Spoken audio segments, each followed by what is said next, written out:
On the evening of 22nd June, the time had come. The time we have been waiting for and planned for so long. We were ready to start our trip towards Shetland and Lerwick. Our starting point was to be Skudeneshavn in the west of Norway, and this was a trip of about 250 nautical miles. The plan was Kristiansand for the day. The trip started out totally fine, with no waves, sunny and lovely, 26 knots. Noticed a bit that the boat was heavily loaded for the holidays. You'll probably notice it even more when our 200 liters of spare diesel need to be filled.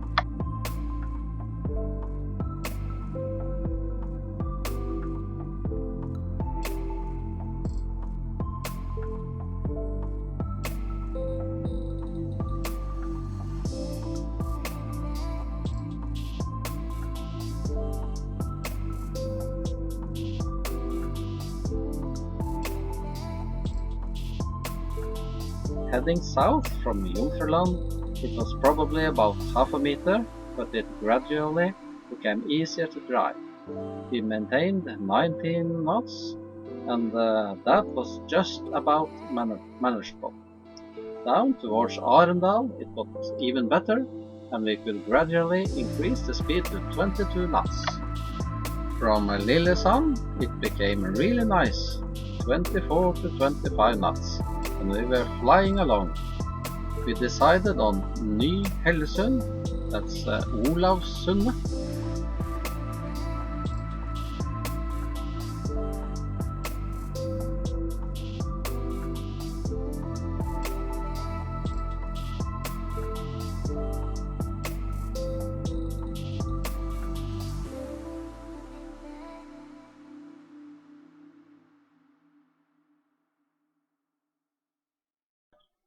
Arrived there at 10 p.m. after 120 nautical miles and 6.5 hours of driving. It is completely calm here and really cozy. The next day we planned to top off the tank west for Lindesnes and Lista. We set off from Olavssundet at 10 in the morning.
Amazingly, the weather was very fine and the waves around the ferocious Lindesnes and Lista was very calm.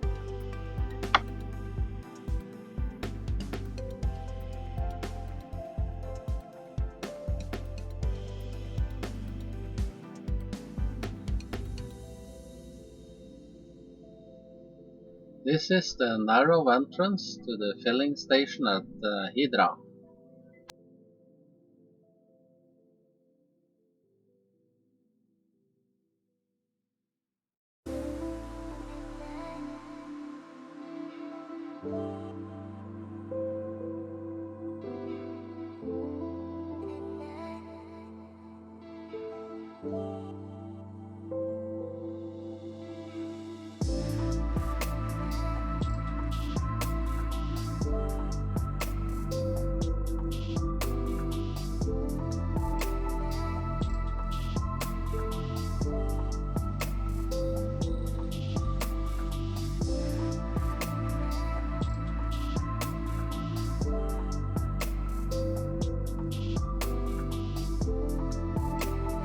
It is quite narrow here, but very cool and fun to drive through.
In Hydra, the ATM wasn't working unfortunately, but a great place.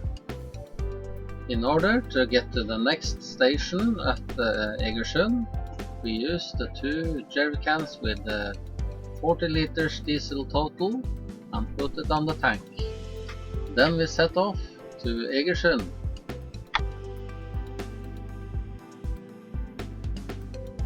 This is the entrance to Egersund.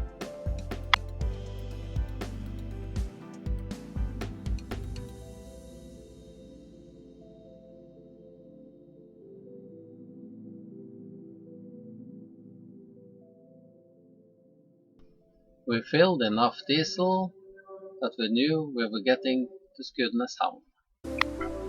Then we started the next leg and the last leg towards Skudeneshavn.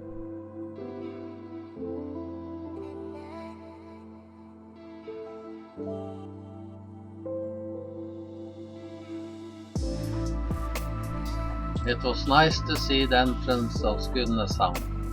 The waves had been building up, but luckily we had them from behind, so no problems.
Here in Skudeneshavn, price for diesel was cheap, and we filled up both our 20-liter jerry cans, the extra tank and the main tank. Today's trip was 129 nautical miles. Skudeneshavn is a lovely small city, and we stayed here a couple of days.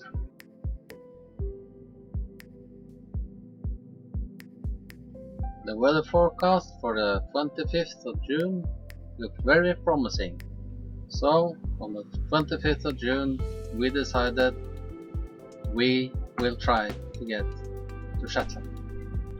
The day started at 0700 with the life raft and suits ready and easily accessible. The waves were fine heading out from Skudeneshavn, but since the wave period was as long as 5 seconds, we just about managed to stay on plane. Made 19.5 knots on the way out, so that was lovely. Anything much lower would have resulted in quite a bit higher fuel consumption, and we were very glad it went very well on plane.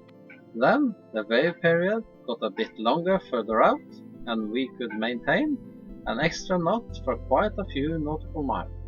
Around the halfway mark we came across these oil rigs, the platforms, and by then we were doing 23.5 knots.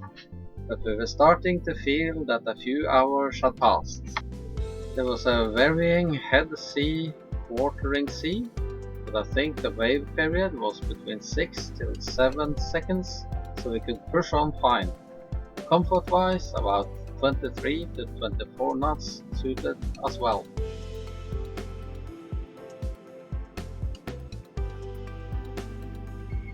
Then, after about 10 hours, we were close to Shetland.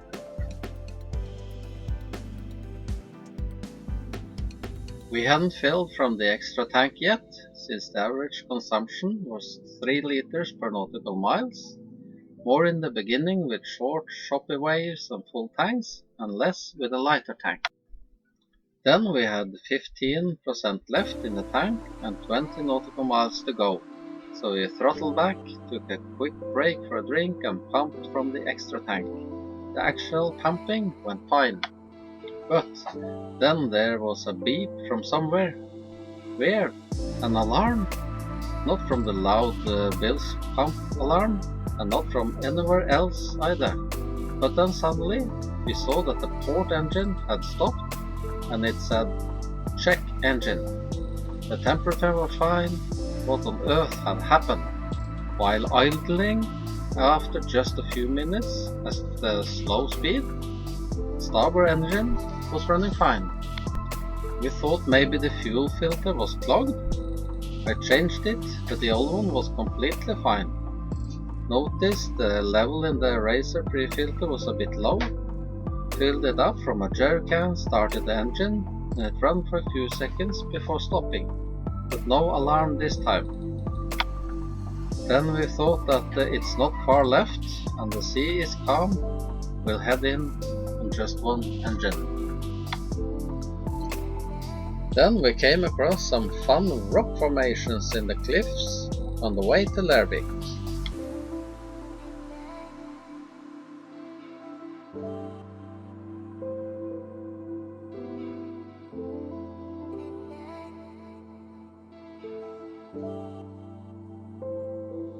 We also saw this beautiful lighthouse on our way in. The rest of the trip into Lerwick, Shetland, was on one engine, but it all went fine.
After about 12 hours driving from Skudeneshavn to Shetland Lerwick, we arrived.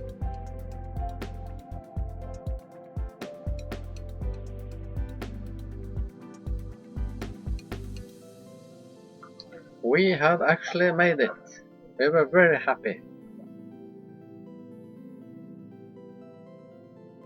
The distance was 209 nautical miles from Skudeneshavn to Shetland Lerwick, and the fuel consumption was on average 3 liters per nautical mile. Luckily, I got the port engine running again quite quickly after we arrived in port. The next time we think we will fill from the extra tank to the main tank a bit sooner, so maybe at 60% or so.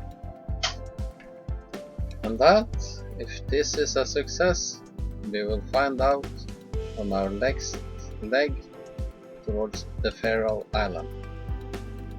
In this episode, I have told the story about how we actually made it to Shetland. All the things we actually explored on the Shetland, I will tell you in another episode later.